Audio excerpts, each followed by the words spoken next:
Hello everyone, this is Andrew from Crown Academy of English. Today's lesson is about adjectives and prepositions, and this is part 3. And at the end there is a quiz. So this is part 3 in a series of videos about adjectives and prepositions. Very quick revision. We can use certain adjectives with certain prepositions to make a phrase or sentence. And this is the form, the general form. Adjective followed by a preposition followed by a noun phrase. And here is an example from the last video. Jane is nervous about the exam. So adjective, preposition, noun phrase.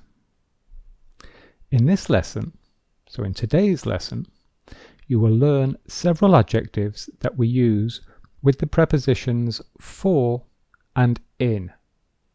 Okay, so today we're going to concentrate on these two prepositions.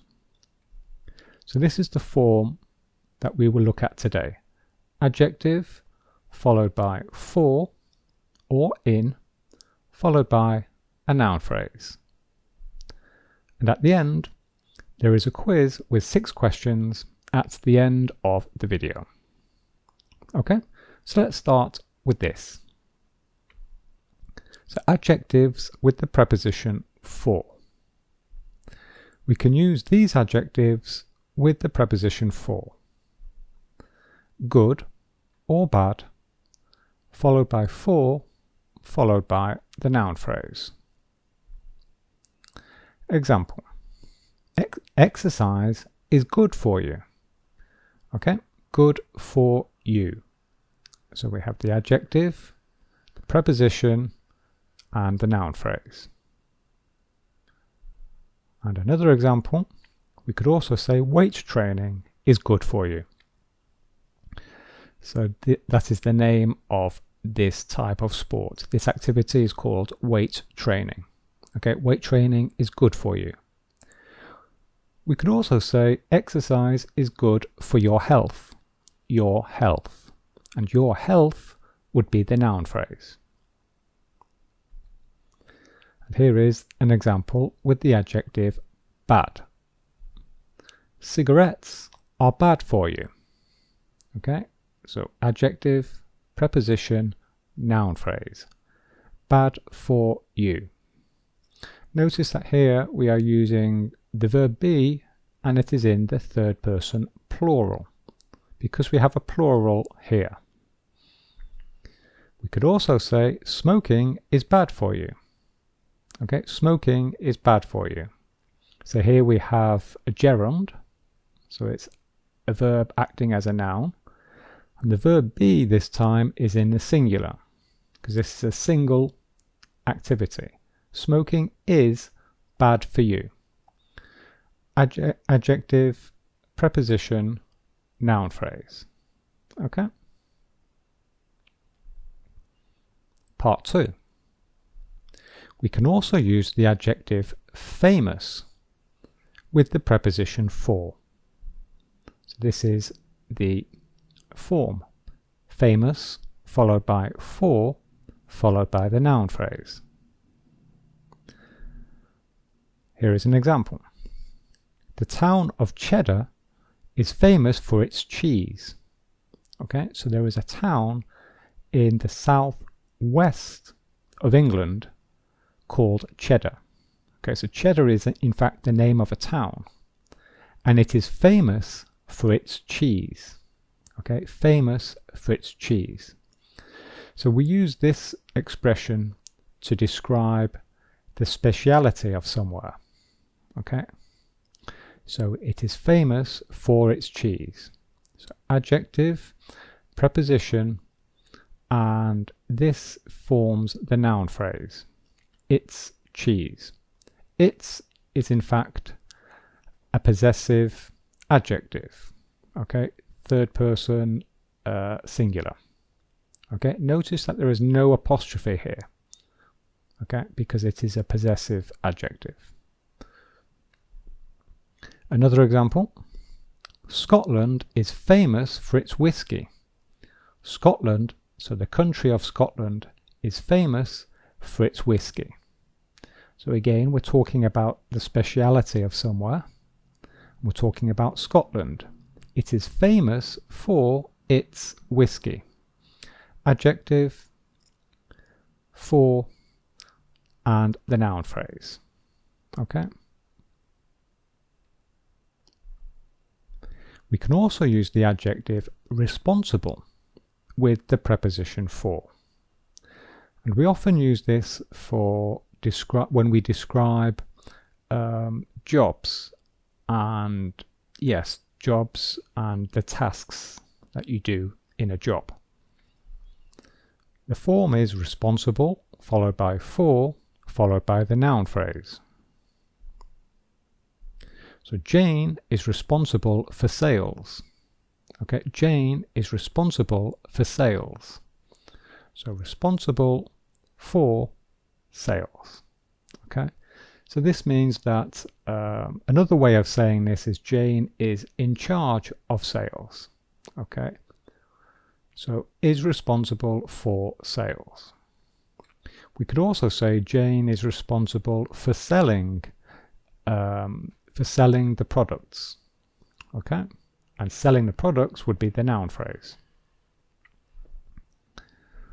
Another example, Mark is responsible for technical support. Mark is responsible for technical support. Okay, so this is his job, technical support. Jane's job is sales, so she's responsible for sales. Okay, so very useful when we're talking about jobs. Now let's look at the preposition in. We can use the adjective experienced with the preposition in. So here is the form. An example, Mark is experienced in computer programming. Mark is experienced in computer programming. Okay, so this means that Mark is good at computer programming. That's another example, and we saw that structure in part 1 of this series. If you remember, Mark is good at computer programming, and in today's lesson we can say Mark is experienced in computer programming. Okay, and here is an example, and this one is talking about me. So me, Andrew, I am experienced in teaching English. I am experienced in teaching English. Okay, so experienced in, and then the activity, the noun phrase. And we can also use the adjective interested with the preposition in. So that's the form, interested, followed by in, followed by a noun phrase. Mark is interested in learning French. Okay, he's interested in learning French. So this means Mark wants to learn French. Okay, or he's interested in learning French. He wants to learn French. Claire is interested in chemistry. Okay, so here we have a very simple noun, and Claire is interested in chemistry. So we always say interested in something. Interested in something. Okay, so that's the end. Now there is a quiz with 6 questions. So the instructions are: choose the correct preposition from the choice in brackets. So here are the 6 questions. So for example here, the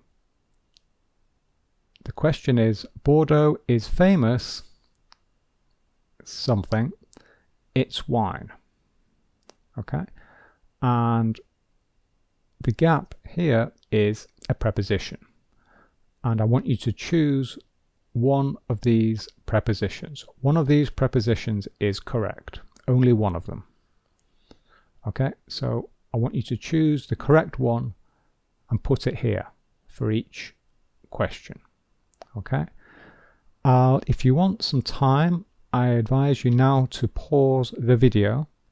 I will give you the answers in 10 seconds. Okay, so pause now if you need time, and then start the video again when you're ready for the answers. And I'll give you them in 10 seconds.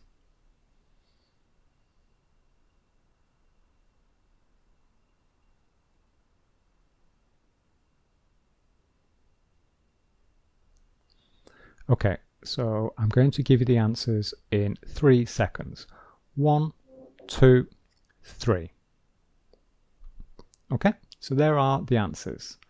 So we say Bordeaux is famous for its wine. Fruit and vegetables are good for you. Claire is experienced in interior design. Drinking too much alcohol is bad for you. David is interested in aviation, and Mark is responsible for customer service. Okay, so those are the answers. Tell me in the comments below the video how many correct answers you got. Okay, so please share this video if you enjoyed it and it helped you. Please share this video on Twitter and Facebook and your blogs. That will help me. Okay, thanks very much. So that's the end. If you are preparing for the IELTS exam, then click here for information. And here are some other lessons that I recommend.